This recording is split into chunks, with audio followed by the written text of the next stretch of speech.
ಆ ಕಡೆಯಿಂದ ಒಂದು ರೌಂಡ್ ಹೋಗ್ತಾರೆ.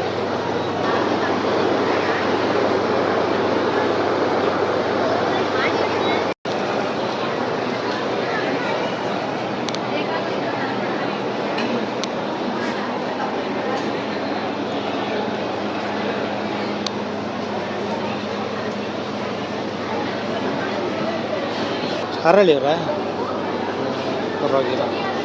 ಇದು ಎಷ್ಟು ವರ್ಷದಿಂದ ಕಂಟಿನ್ಯೂ ಆಗಿರೋದು ಇದು? ನಮ್ದು ಒಂದು 20 ವರ್ಷ ಆಯ್ತು. 20 ವರ್ಷ ಆಯಿತಾ? ಓಕೆ. ಎಲ್ಲ ಕಡೆ ಹೋಗ್ತೀರಾ? ಶಿವಮೊಗ್ಗ ಅಲ್ಲದೆ ಎಲ್ಲ ಕಡೆ ಏನು ಹೊಸದಾಗಿ ಏನು ಮಾಡಿರೋದು ಇದು ಇವತ್ತಿನ ಇದಕ್ಕೆ ಕಾಲಘಟ್ಟಕ್ಕೆ?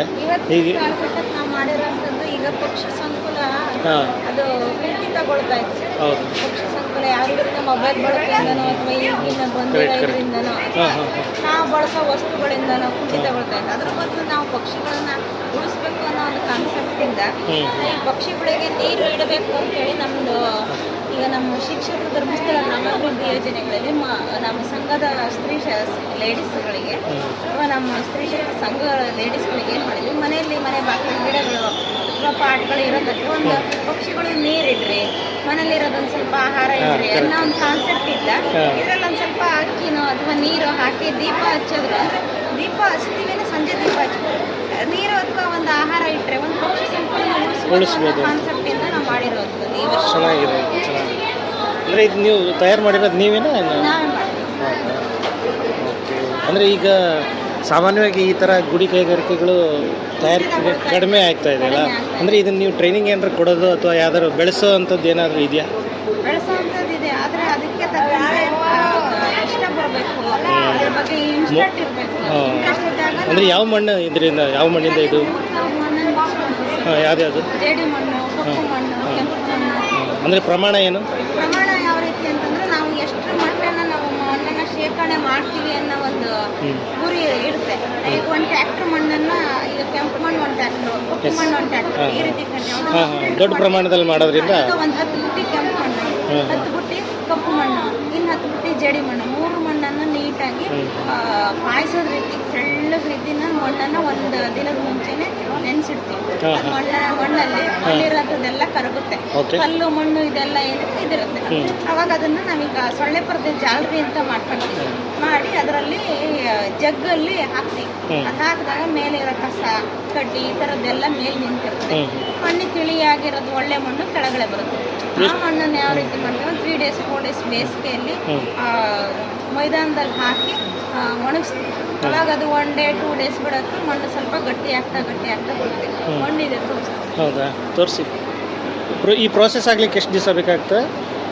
ಒಂದು 3-4 ದಿವಸ ಬೇಕಾ ಮಣ್ಣನ್ನು ಹದ ಮಾಡ್ಕೊಂಡು ಮಾಡಲಿಕ್ಕೆ? ಹದ ಮಾಡಲಿಕ್ಕೆ ಮಾಡಿದ ತಕ್ಷಣ ಮಣ್ಣು ಹದ ಮಾಡಿ ನಾವು ಅದನ್ನು ಯೂಸ್ ಮಾಡ್ಲಿಕ್ಕೆ ಬರಲ್ಲ.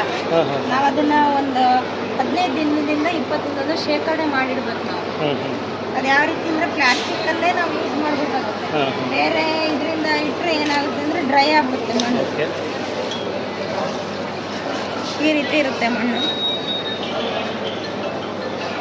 ನಾವು ಕೈಯಲ್ಲಿ ಹಿಂಗೆ ಮುಟ್ಟಿದಾಗ ಮಣ್ಣು ನಮಗೆ ಕೈಗೆ ಅಂಟಲ್ಲ. ಅದು ಸ್ವಲ್ಪ ಎಣ್ಣೆ ಈ ರೀತಿಯದೆಲ್ಲ ನಾವು ಬಳಸಿ ಫಿನಿಶಿಂಗ್ ಐಟಮನ್ನು ಮಾಡ್ತೀವಿ. ಅವಾಗ ಇದು ಶೈನಿಂಗ್ ಕೊಡುತ್ತೆ, ಫಿನಿಶಿಂಗ್ ನೈಸ್ ಆಗುತ್ತೆ. ಈ ರೀತಿ ಮಣ್ಣನ್ನು ನಾವು ಇಟ್ಟು ಮಾಡ್ತೀವಿ. ಯಾವ ರೀತಿ ಮಾಡಿದ ತಕ್ಷಣ ಯಾವುದು ಕೆಮಿಕಲ್ ಹೆಚ್ಚಾಗಿ ಯೂಸ್ ಮಾಡಿರಲ್ಲ, ಕೆಮಿಕಲ್ ಏನು ಯಾವುದು ಇರಲ್ಲ. ಹಾಗಾಗಿ ಕೆಮಿಕಲ್ ಏನು ಯೂಸ್ ಮಾಡ್ದಂಗೆ ನಾವು ಮಕ್ಕಳಿಗೆ ಒಂದು ಪ್ಲಾಸ್ಟಿಕ್ ಐಟಮನ್ನು ನಾವು ಅಡಿಕೆ ಸಾಮಾನುಗಳನ್ನು ಕೊಡೋದ್ ಬದಲು ಅಥವಾ ಬಾಯಲ್ಲಿ ಯೂಸ್ ಮಾಡ್ತಾರೆ, ಕೈಯಲ್ಲಿ ಇದು ಮಾಡೋದಕ್ಕಿಂತ ನಾವು ಅದನ್ನು ನಾವು ಆಟಿಕೆ ಸಾಮಾನುಗಳನ್ನು ಹಿಂದೆ ಈಗ ಗ್ಯಾಸ್ ಬಳಸಿ ಅಡುಗೆ ಮಾಡೋದು, ಅವಾಗಿಂದ ಒಂದು ಒಲೆ ಇತ್ತು.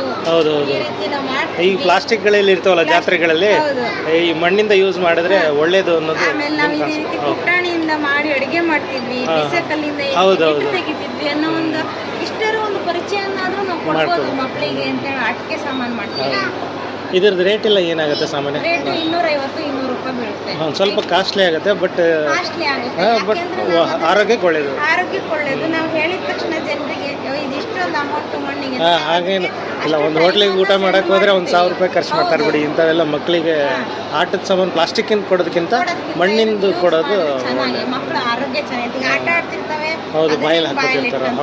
ಮುಟ್ಟಿ ಬಾಯಲ್ಲಿ ಇಡ್ತವೆ, ಏನೂ ಆಗಲ್ಲ ಇದೆ. ಆಮೇಲೆ ಇದೇನು ವಾಟರ್ ಪೇಂಟ್ ಅನ್ನ ಕೊಟ್ಟಿರ್ತೀವಿ. ಇದು ನಮಗೆ ಅದು ಮಕ್ಕಳು ಯೂಸ್ ಮಾಡಿ ನೀರ್ ಹಾಕಿ ಎಲ್ಲ ಯೂಸ್ ಮಾಡೋದು, ಏನೇನು ಮಕ್ಕಳಿಗೆ ಆರೋಗ್ಯದ ಮೇಲೆ ಪರಿಣಾಮ ಬೀರಲ್ಲ. ಒಂದು ಮಕ್ಕಳಿಗೆ ಒಂದು ಅಟ್ರಾಕ್ಷನ್ ಇರುತ್ತೆ. ಯಾವ ರೀತಿ ಅಂದ್ರೆ ಬರೀ ಪ್ಲಾಸ್ಟಿಕ್ ಯೂಸ್ ಮಾಡಿ ಅದನ್ನ ಹಾಳಾಯ್ತಂದ್ರೆ ಬಿಸಾಕಿದ ತಕ್ಷಣ ಪರಿಸರ ಮಾಲಿನ್ಯನ ಬರುತ್ತೆ. ಮಕ್ಕಳು ಹೊಡೆದ್ರು ಅಂದ್ರೆ ಬಿಸಾಕಿದ್ರೆ ಮಣ್ಣಲ್ಲಿ ಮಿಕ್ಸ್ ಆಗ್ಬಿಡುತ್ತೆ, ಏನು ತೊಂದರೆ ಆಗಲ್ಲ. ಇಂಥದ್ನೆಲ್ಲ ಶಾಲೆಗಳಲ್ಲೂ ಕಲಿಸ್ಬೇಕು ಆಕ್ಚುಲಿ. ಈಗೆಲ್ಲ ಮಾರ್ಕ್ಸ್ ಮೇಲೆ ಓಡ್ತಾ ಇರೋದ್ರಿಂದ ಶಾಲೆಗಳು ಶಿಕ್ಷಣ ಯಾವ ರೀತಿ ಅಂದ್ರೆ ಬರೀ ಪುಸ್ತಕದ ಬದ್ನೇಕಾಯಿ, ಅದು ಕೆಮಿಕಲ್ ಎಜುಕೇಶನ್ ಆಗಿದೆ ಈಗ. ಮಕ್ಕಳಿಗೆ ಒಂದು ಸ್ಪರ್ಧೆಯಲ್ಲಿ ಈಗ ಪ್ರತಿಭಾ ಕಾರಂಜಿ ಕಾರ್ಯಕ್ರಮಗಳನ್ನ ಮಾಡ್ತೀವಿ. ಅಂತ ಟೈಮಲ್ಲಿ ಇಂಥದ್ನೆಲ್ಲ ಯೂಸ್ಗಳನ್ನ ಪ್ಲಾಸ್ಟಿಕ್ ಮಿಸೈಲ್ ಮಾಡೋದ್ಕಿಂತ ಈ ರೀತಿ ಮಣ್ಣಿನ ಮಿಸೈಲ್ಗಳನ್ನ ಅವ್ರಿಗೆ ಕೊಟ್ರೆ ಅವ್ರ ಬಾಯಲ್ಲಿ ಇಟ್ಟಾಗ ಅವ್ರಿಗೆ ಯಾವುದೇ ರೀತಿ ಪ್ಲಾಸ್ಟಿಕ್ ಬರಲ್ಲ, ಏನು ಬರಲ್ಲ. ಇದನ್ನೆಲ್ಲ ಯಾರು ಮಾಡ್ತಾರೆ? ಇದನ್ನೆಲ್ಲ ನೀವೇ ಮಾಡ್ತೀರಾ? ನಿಮ್ದು ಎಲ್ಲಿ ಫ್ಯಾಮಿಲಿ? ಹರಳಿ. ಓಕೆ. ಹರಳಿಯಲ್ಲಿ ನಿಮ್ದು ಈ ಥರದ್ದು ಮಾಡೋವಂಥ ಮನೆತನ ಒಂದು ಏನಾರು ಇದೆಯಾ? ಮನೆಯಲ್ಲೆಲ್ಲ. ಓಕೆ. ನಿಮ್ಮ ಹೆಸರು? ಮಂಗಳ. ಹೌದಾ? ಈಗಲೂ ಅಲ್ಲಿ ನಡೀತಾ ಇರುತ್ತಾ ವರ್ಕ್? ಇದು ಡಿಮಾಂಡ್ಸ್ ಇದೆಯಾ? ಹೊರಗಡೆ ಕೇಳ್ತಾರಾ? ತಗೊಂಡು ಹೋಗ್ತಾರಾ? ಯಾವ ರೀತಿ ಅಂದ್ರೆ ಈಗ ಮದುವೆ ಗೃಹ ಪ್ರವೇಶಗಳಿಗೆಲ್ಲ ಒಂದು ಚಿಕ್ಕ ಒಂದು ಬ್ಲೌಸ್ ಪೀಸ್ ಒಂದು ಸೀರೆ ಕೊಟ್ಬಿಟ್ರೆ ಮುಂದವರಿಗೆ ಮುಗಿದೋಗುತ್ತೆ. ಅದೇನಾಗುತ್ತೆ ಅಂದ್ರೆ ಒಬ್ಬರಿಂದ ಟ್ರಾನ್ಸ್ಫರ್ ಆಗುತ್ತೆ, ಯಾರು ಉಪಯೋಗಿಸಲ್ಲ. ಅದ್ರ ಬದಲು ನಾವು ಈ ರೀತಿ ಮಣ್ಣಿನ ಕೊಟ್ಟಾಗ ಅಥವಾ ಈಗ ಮನೆ ಲಕ್ಷ್ಮೀ ಪೂಜೆ ಮಹಾಲಕ್ಷ್ಮಿ ಪೂಜೆ ಬಂದಾಗ ನಾವು ಈ ಥರದ್ದು ಗೌರಿ ಪೂಜೆಗೆಲ್ಲ ಒಂದು ಬಟ್ಲು ಅಥವಾ ಒಂದು ಬ್ಲೌಸ್ ಪೀಸ್ ಕೊಡೋದಕ್ಕಿಂತ ಒಂದು ದೀಪ ಕೊಟ್ರೆ ಆ ಒಂದು ಲಕ್ಷ್ಮಿ ಹೆಸರಲ್ಲಿ ಅವ್ರ ಮನೆಗೆ ದೀಪ ಹಚ್ಚುತ್ತಾರೆ. ಅದೊಂಥರ ಚೆನ್ನಾಗಿರುತ್ತೆ. ನಿಜ. ಈ ಮಣ್ಣಿಂದು ಯೂಸ್ ಮಾಡೋದ್ರಿಂದ ಟೋಟಲ್ ಆಗಿ ನಾವು ಕೆಮಿಕಲ್ ಫ್ರೀ ಆಗಿ ವಾತಾವರಣ ಇಟ್ಕೋಬಹುದು ಮತ್ತು ಆರೋಗ್ಯದಿಂದನೂ ಇರ್ಬೋದು. Thank you. ನಮ್ಮದು ಓಕೆ, ಅದು ಕಾರ್ಡ್ ತೋರಿಸಿ.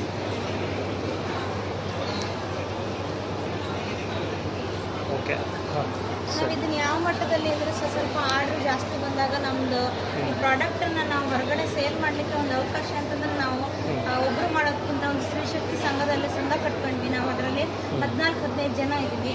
ಅದರಲ್ಲಿ ನಾವು ಅದು ಐಟಮ್ ಮಾಡಲಿಕ್ಕೆ ಸಂಘದವ್ರು ಅಷ್ಟು ಸೇರಿ ಕುತ್ಕೊಂಡು ಯಾವ ರೀತಿ ಮಾಡಬೇಕು ಅಂತ ಡಿಸೈಡ್ ಮಾಡಿ ಯಾವ ರೀತಿ ವೆರೈಟಿಗಳು ಮಾಡ್ಬೋದು ಅಂತ ಹೇಳಿ ಐಟಮ್ಗಳನ್ನ ಮಾಡ್ತಾ ಬಂದ್ವಿ. ಎಲ್ಲೆಲ್ಲಿ ಸೇಲ್ಸ್ ಇದೆ ಅಲ್ಲೆಲ್ಲಿ ಹೋಗಿ ಸೇಲ್ ಮಾಡ್ತೀವಿ. ಅದರಿಂದ ಬಂದಂಥ ಲಾಭನ ಆಮೇಲೆ ಒಟ್ಟು ಡಿವೈಡ್ ಮಾಡಿ ಹಂಚ್ಕೊಂಡು ಈ ರೀತಿ ಮಾಡ್ತೀವಿ. ಸಂಘದ ಏನಾದ್ರು ಬೋರ್ಡ್ ಹಾಕೊಂಡಿಲ್ವಾ? ಬೋರ್ಡ್ ಹಾಕಿ ಕಸಬಾರ್ದು, ಅದು ಹಾಕಿ, ಅದನ್ನ ಹಾಕಿದರೆ ಹಾಕಬಾರ್ದಂತ. ಯಾಕಂತ ಅದಕ್ಕೆ ನಾವು ಅಡ್ವರ್ಟೈಸ್ಮೆಂಟಿಗೆ ಎಷ್ಟು ಒದ್ದಾಡ್ತಾರೆ. ನೀವು ಪಬ್ಲಿಸಿಟಿ ಕೊಡಬೇಕು ಜನಕ್ಕೆ, ಅಂದರೆ ಎಲ್ಲಿ ನಡೀತಾ ಇದೆ ಏನು ಅನ್ನೋದು ಮಾಹಿತಿ ಗೊತ್ತಿದ್ರೆ, ಅದು ಹಾರ್ನಳ್ಳಿ ಕಸಬಾ ಅಂತಿದ್ರೆ ಅದೊಂಥರ ಎಲ್ರಿಗೂ ಗೊತ್ತಾಗುತ್ತೆ ಎಲ್ಲಿ ನಡೀತದೆ ಇವೆಲ್ಲ ಅನ್ನೋದು ಗೊತ್ತಾಗಲಿ ಅಂತ. ಹಾಕಿ ನೀವು ಇನ್ನೊಂದು 3 ದಿವಸ ಇದೆಯಲ್ಲ, ಹಾಕಿ. ಹೌದಾ? ಇವ್ರು ಹಾಕಬೇಡ ಅಂತಂದ್ರೆ ಅಯ್ಯೋ ಹೋಗ್ಲಿ ಬಿಡಿ. ನಾವು ಈ ಶಾಪನ್ನು ಫಲಪುಷ್ಪ ಪ್ರದರ್ಶನದಲ್ಲಿ ಹಾಕಿದ್ದೇವೆ. ಬಂದು ಪರ್ಚೇಸ್ ಮಾಡಿ ಎಲ್ಲ ಐಟಮ್ಸ್ ಎಲ್ಲ ಚೆನ್ನಾಗಿದೆ. ಗಿಫ್ಟ್ಗಳಿಗೂ ಪರ್ಚೇಸ್ ಮಾಡ್ಬೋದು.